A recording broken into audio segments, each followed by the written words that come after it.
Ibrahim Traoré shocked the world by planting 55,000 hectares of aloe vera across Burkina Faso's desert edge. What looked like a reckless gamble became a century-long shield. Aloe anchored soil, slowed desertification, revived crops, and provided water-rich leaves for food and medicine. It built a new economy, exporting aloe gel, powder and cosmetics, empowering women's cooperatives and giving youth jobs in factories. The green shield spread across the Sahel, inspiring neighbors to join an Aloe Bloc. With a humble plant, Traoré turned sand into sovereignty and gave Africa a model of ecological independence. When Ibrahim Traoré stood before his ministers and announced that Burkina Faso would plant 55,000 hectares of aloe vera across the Sahel's desert edges, the room froze. Aloe vera, many had expected talk of gold mines, dams, or industrial parks, grand projects that could attract foreign investors. But Traoré's sharp eyes betrayed his calculation. "We will not beg for water," he said. "We will grow strength from the desert itself." It sounded like madness, but beneath the surface it was genius. Aloe vera was more than a medicinal plant. It was a weapon against erosion, a shield against desertification, a crop of economic resilience, and a symbol of a future where Africa used its own soil and sun to craft sovereignty. The Sahel has long been portrayed as a zone of despair, sand creeping forward, villages swallowed by dust, and families displaced by the slow violence of desertification. International donors spoke endlessly about climate resilience, but offered little more than reports and handouts. Traoré saw what they refused to admit. The fight against the desert was not about pity but about strategy. Aloe vera could root itself in poor soils, endure drought, and spread across barren land where other crops died. Its roots held sand in place, its thick leaves stored water, and its spread created microclimates where other plants could eventually return. Every hectare of aloe was not only a farm, but also a fortress against the desert's advance. Within months of planting, farmers saw the first signs of change. Dunes anchored, winds slowed, and the soil between aloe rows became fertile enough to sprout grasses. Villages that once feared being buried by sand now saw green belts forming. For the first time in decades, the desert was retreating. But Traoré's brilliance was not just ecological, it was economic. Aloe vera leaves oozed gel with global demand in pharmaceuticals, cosmetics, food and beverages. Multinational corporations sold it in creams, juices, shampoos and medicines. Yet in Africa, where the plant grew naturally, nations imported aloe products at high cost.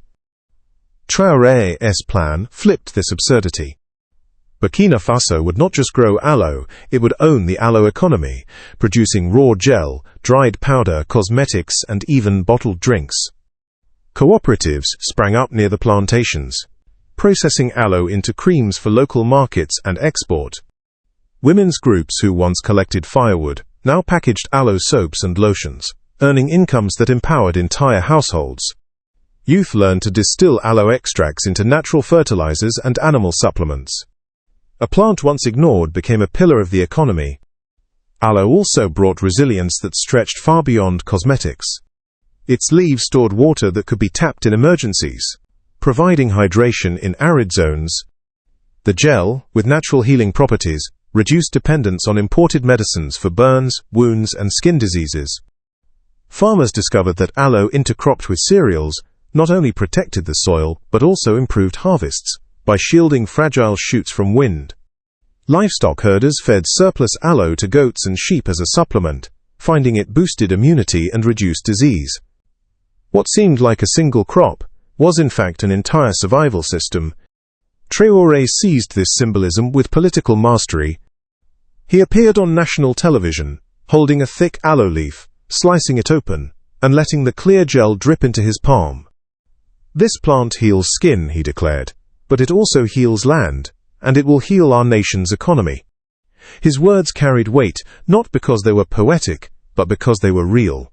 Citizens could see the green belts, taste aloe juice, and sell aloe creams in markets.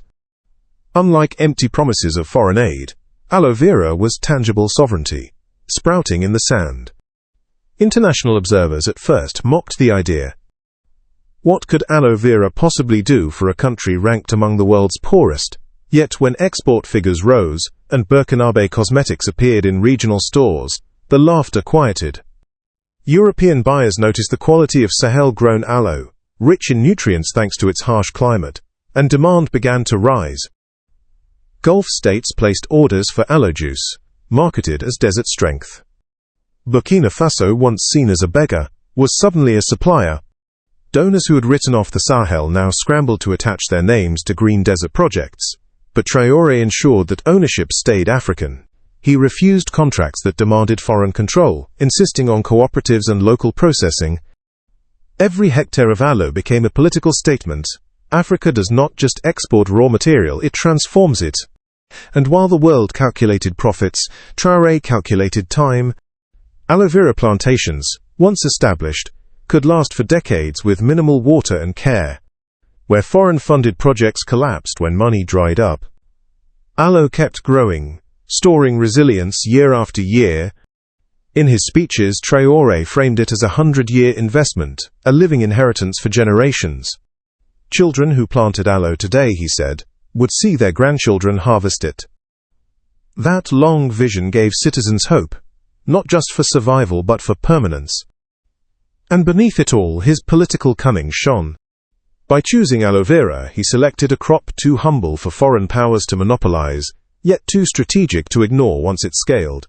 No one could sanction aloe, no one could block its spread, and no one could uproot millions of plants anchoring Burkina Faso's soil. It was a shield hidden in plain sight, a revolution disguised as agriculture. By the end of the first phase, 55,000 hectares of desert had turned into a mosaic of green. Dust storms that once choked villages were reduced. Water tables, once falling, began to stabilize. Families who once fled the desert now returned, building homes beside aloe belts that promised protection and income. Burkina Faso, long described as a victim of the Sahel, was now writing a new narrative, not of despair, but of defiance, resilience and strategy. And at the heart of it all was Ibrahim Traoré, whose brilliance was to see that sometimes the strongest political weapon is not an army or a mine but a plant that grows quietly, heals wounds, and refuses to die. By the second year of the aloe vera revolution, the 55,000 hectares of desert land once written off as barren had transformed into green corridors stretching across the Sahel, and what had begun as an audacious gamble now pulsed with economic life. Because Ibrahim Traoré had not only planted a crop, he had planted a new economic order. The aloe plants, maturing under the relentless Sahel sun, yielded thick, water-filled leaves brimming with gel that had immediate domestic use and immense global value. Women's cooperatives became the beating heart of this economy, harvesting the leaves, slicing them open, and processing the gel into creams, lotions and soaps that filled local markets. For the first time, villages that had once known only poverty became centers of production, with women earning steady incomes and reinvesting in schools, clinics and irrigation. Traoré framed this as not merely development but emancipation, declaring in a speech that the aloe heals our land and our skin, but most of all it heals the dignity of our people. And indeed, dignity was visible. Rural families, once dependent on remittances or aid, could now support themselves through products that were both practical and profitable. Meanwhile, youth trained in new factories near Ouagadougou and Bobo Dioulasso learned to dry aloe into powder for pharmaceuticals and bottled aloe juice for export. Entrepreneurs began experimenting with aloe-based fertilizers and animal feed supplements, discovering that the plant's natural compounds boosted crop resilience and livestock immunity. Every layer of the economy seemed to find use for this desert-born plant, and with each new use, dependence on foreign imports diminished. Honey had once given Burkina Faso a sweet weapon of sovereignty, but aloe gave it a lasting shield, because plantations anchored the soil while factories anchored the economy. The export surge was dramatic. Within 2 years, Burkina Faso began shipping aloe vera gel and powder to West African neighbors, who had long imported from Asia. Contracts with Nigeria, Ghana and Côte d'Ivoire expanded monthly, while interest from Europe and the Gulf states brought in millions of dollars in foreign currency. Cosmetic brands, lured by the marketing appeal of Sahel strength aloe, signed long-term deals. Traoré, ever the strategist, ensured that contracts mandated local processing rather than raw exports, refusing to repeat the colonial trap of sending out raw material and importing finished goods. He called it the sovereignty clause, and under it, factories rose across the desert belt, owned by cooperatives and supervised by local councils. The political symbolism was powerful. Aloe was not just an export, it was an assertion that Africa would no longer give away its wealth unfinished. Yet Traoré's vision extended beyond economics. He understood that aloe's greatest power lay in time. Each plantation could last for decades with minimal water, acting as a living food and water bank for future generations. The leaves provided emergency hydration in droughts. The gel, preserved in sealed containers, could last for years as medicine and nourishment. In a region where food reserves often rotted, and aid shipments arrived too late, aloe represented permanence, a guarantee that the desert could no longer starve the people at will. To drive this point home, Traoré staged a ceremony at one of the aloe reserves, dipping his hands into jars of stored gel and telling the nation, "This is our inheritance resilience bottled for our children and grandchildren." International media, once dismissive, began to take notice. Reports noted that while other African nations begged for climate aid, Burkina Faso was exporting climate resilience in the form of aloe vera. Conservationists applauded how the plantations reduced wind erosion, created shade, and even allowed grasses to return, supporting wildlife. Desertification, once portrayed as unstoppable, had been slowed by a simple green army of plants. And yet, the true brilliance of Traoré's plan was in how he weaponized modesty. Aloe was too humble a crop to attract foreign sabotage. It was not oil, it was not uranium, it was not gold. No superpower could justify interference in aloe without ridicule. But beneath that modesty was immense power, because aloe touched every sector: agriculture through soil protection, health through medicinal use, economy through exports, and diplomacy through soft power. Foreign analysts quietly warned that if the aloe shield spread across the Sahel, Africa could begin breaking free from aid dependency entirely, for once the desert was contained, hunger would fade, and with hunger gone, leverage collapsed. Inside Burkina Faso, cultural pride bloomed alongside the plantations. Schools organized green days where children planted aloe near their villages. Songs praised the plant as the soldier of the sand, and artisans carved its likeness into murals and fabrics. Aloe became not just an agricultural product but a national identity, proof that the nation could turn dust into wealth. Families spoke of aloe in the same way they once spoke of cattle or millet, symbols of stability, inheritance, and survival. And in every speech, Traoré connected the plant to sovereignty, reminding citizens that no foreign aid will hold the desert back, only our hands and our roots will. This constant linkage ensured that the project was not seen as charity, but as ownership, as a deliberate rejection of dependency. The results reverberated across borders. Delegations from Niger, Mali, and Chad arrived to study the plantations. While even North African countries expressed interest in partnerships, Traoré welcomed them but always framed the model as African-owned, refusing to let NGOs claim credit. He envisioned a green wall not only of trees, as international projects had promised for decades, but of aloe vera belts across the Sahel, each hectare a small fortress against desertification. It was a strategy that combined ecology, economy, and politics into a single narrative of defiance. And in the villages the impact was felt most directly: fewer dust storms, stronger harvests, more jobs, healthier livestock, and an economy tied not to aid trucks but to green rows of plants stretching into the horizon. By the end of the second year, the desert gamble had already paid off in ways few could have imagined, and the name Ibrahim Traoré was no longer associated only with military discipline or political defiance, but with the quiet cunning of a man who saw sovereignty in a succulent plant that most of the world overlooked. By the third year of the Aloe Revolution, the 55,000 hectares planted across Burkina Faso's desert edges had matured into sprawling belts of green, visible even from the air, and what once looked like a reckless gamble had turned into a continental case study in how a leader could bend nature itself into an instrument of politics and sovereignty. Farmers reported harvests richer than ever before, because aloe vera not only protected the soil from erosion, but also created microclimates where cereals like millet and sorghum could grow more steadily, shielded from desert winds. Herders found that their livestock grazed on healthier pastures near the plantations, since grasses and shrubs had begun to regrow under the protection of aloe rows. Women who had once been burdened with gathering firewood now ran cooperatives producing aloe, creams, gels and soaps, exporting them to urban centers and neighboring countries, while youth trained in small factories converted aloe leaves into powders and juices destined for international markets. The plant's healing power was not confined to medicine or cosmetics. It was healing the fractures of society itself, binding farmers and herders, women and men, youth and elders into a shared economy. Traoré's genius was to frame this not just as an agricultural success, but as a geopolitical weapon.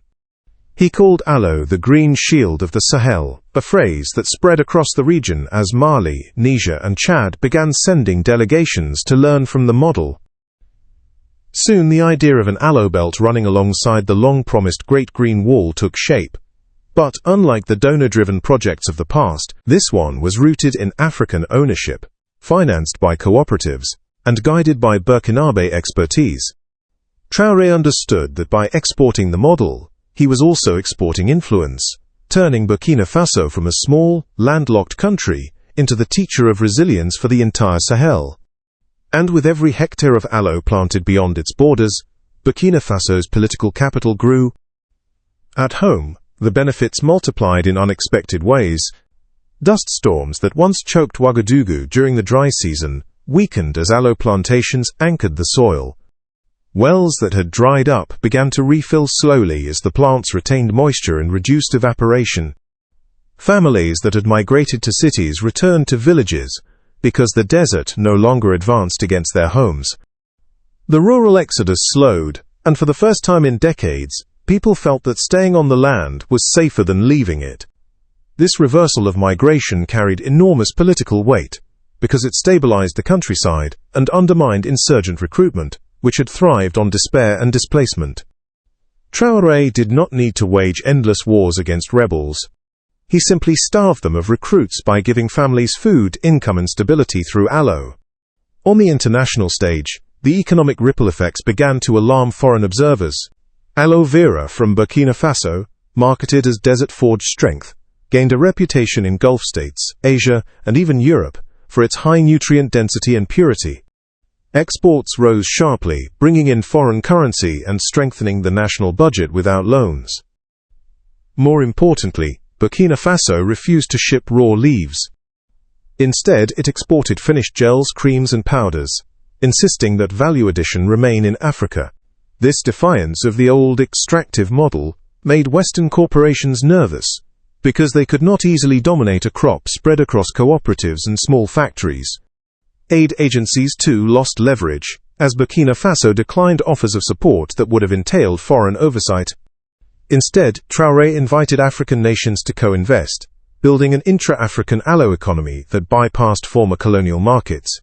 His cunning was evident. He used a plant that no one could justify controlling as the foundation for a quiet revolution in trade.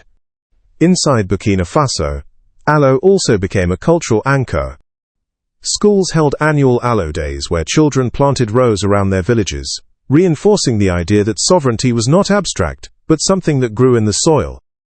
Artists painted murals of aloe plants standing tall against encroaching sand. Poets compared its resilience to that of the Burkinabe people, and musicians turned the green shield into a chorus sung across radios. Even religious leaders embraced the metaphor, preaching that just as aloe heals wounds of the skin, it also symbolized God's gift to heal the wounds of the land. The plant was no longer just agriculture, it was identity. Traoré used this cultural momentum with sharp political instincts. He gave televised speeches not in formal halls, but in the middle of aloe fields, surrounded by farmers and workers, slicing open leaves to show the gel dripping into his hands. This, he declared, is our gold, but unlike gold it feeds us, heals us, and protects us. The contrast was deliberate. While other nations relied on extractive industries vulnerable to price shocks and corruption, Burkina Faso's sovereignty grew from a plant that could not be stolen or exhausted. The international press took notice, some calling it eccentric, others calling it revolutionary, but the results were undeniable. By the end of the third year, Burkina Faso had cut food imports significantly, boosted exports, stabilized rural communities, and slowed desertification achievements that billions in foreign aid had failed to secure for decades. Yet true brilliance lay in timing. He launched the project when global concern about climate change was rising, positioning Burkina Faso not as a victim but as a pioneer. At climate summits, he presented Aloe Vera as proof that African solutions could lead global adaptation strategies. His bluntness shocked delegates. "We do not need pity, we need respect. And respect grows from the ground." The line went viral, and suddenly Burkina Faso, once ignored, was leading conversations on climate resilience. Across Africa, leaders began to echo his approach, and whispers spread of an Aloe Bloc, a coalition of Sahel states, building sovereignty through green belts. For the first time, the Sahel was not a synonym for crisis, but for innovation. And all of it had begun with a decision most of the world dismissed, to plant a succulent across 55,000 hectares of sand. By the fourth year of the Aloe Vera revolution, Burkina Faso was no longer seen as a fragile state on the edge of the Sahel, but as the beating heart of a continental movement, because Ibrahim Traoré, sample of planting 55,000 hectares of aloe, had not only healed land and fed families, but had rewritten the very rules of African politics and economics. The plantations, stretching like green veins across the desert, had turned once sterile sand into belts of resilience, where crops grew stronger, livestock thrived, and villages no longer feared being buried by dunes. International analysts, once skeptical, now wrote reports describing Burkina Faso as the unexpected epicenter of climate sovereignty, while African newspapers hailed Traoré as the architect of the Green Shield. The brilliance of his plan was that aloe operated on multiple levels at once. Economically, it generated exports of gel, powder, cosmetics and drinks that earned millions in foreign currency. Agriculturally, it sheltered other crops and revived soil fertility. Environmentally, it slowed desertification, anchored the land, and even allowed grasses and trees to return. Diplomatically, it offered a model that other nations could copy without needing foreign donors. By this stage, Mali, Niger, Chad, and even Senegal had launched their own aloe belts, coordinated with Burkina Faso, in what became known as the Aloe Bloc, a coalition of Sahel nations committed to building sovereignty through ecological strength. Together they signed agreements for cross-border green corridors, shared processing plants, and a joint export strategy marketed as Sahel Aloe, which quickly captured markets in Africa, the Gulf, Europe, and Asia. What had once been dismissed as a peasant crop had become a continental brand, carrying with it the image of a resilient, self-reliant Africa. Inside Burkina Faso, the social transformations deepened.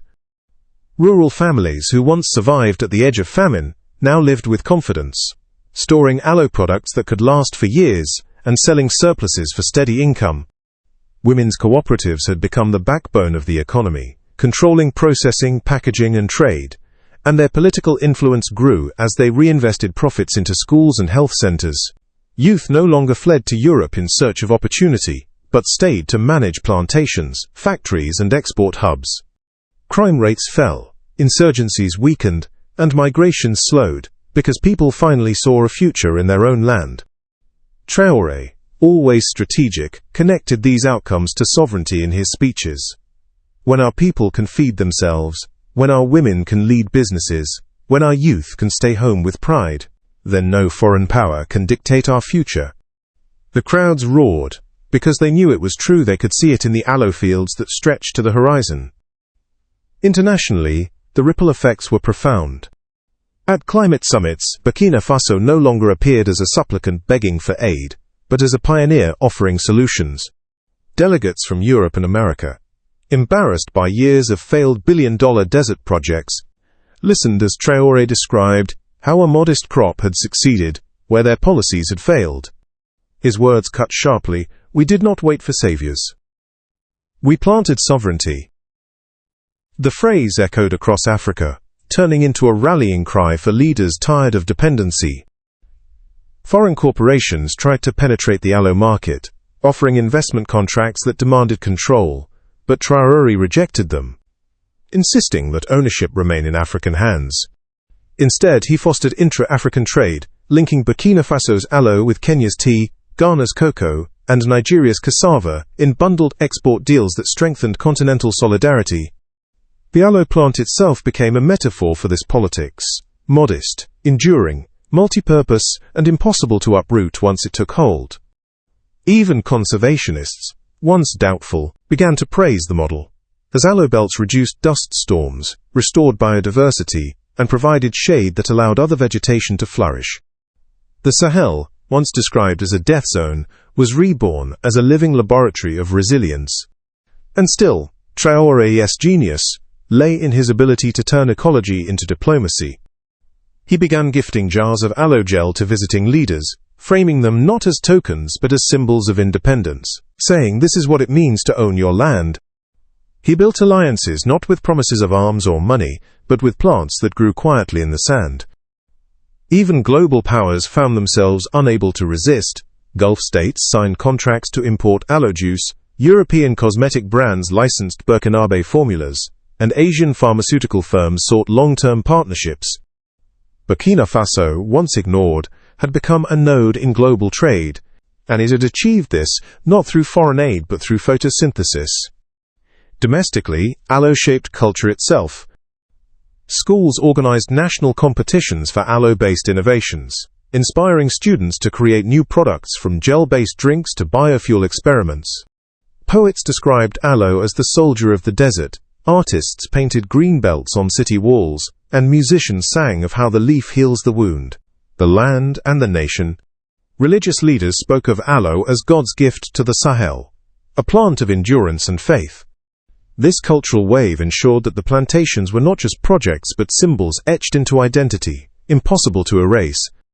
By the end of the decade, Burkina Faso had slashed food imports, built lasting reserves, revived degraded land, and positioned itself as a leader of ecological sovereignty. And Ibrahim Traoré's reputation had grown beyond the Sahel. To some he was eccentric, to others a genius. But to his people, he was the leader who had turned desert into wealth. He had proven that true political cunning lay not in making flashy promises, but in recognizing hidden power where others saw nothing. With bees he had shown how wings could build sovereignty. With carrots he had shown how roots could anchor freedom. And with aloe he had shown how leaves could shield a nation for centuries. As the sun set over the Sahel, casting long shadows over belts of aloe shimmering green against the desert sand, one truth was undeniable. Traoré had changed the destiny of Burkina Faso not with guns or gold, but with vision, patience, and the courage to gamble on plants that others ignored. And in that gamble he had given Africa not just a crop, but a lesson that sovereignty can bloom even in the harshest desert, if a leader is bold enough to plant it.